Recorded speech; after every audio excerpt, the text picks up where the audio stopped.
Assalamu Walaikum. Hello friends, how are you? Welcome back to my another video.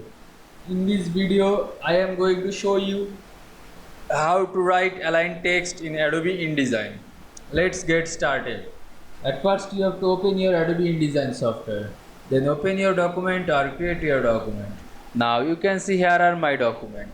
Now I write align text in this document. At first I have to select this text.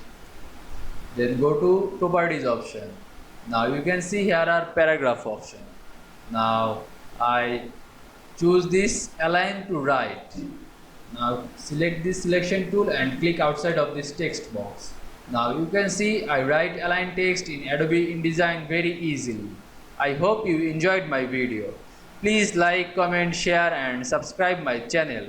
Thanks for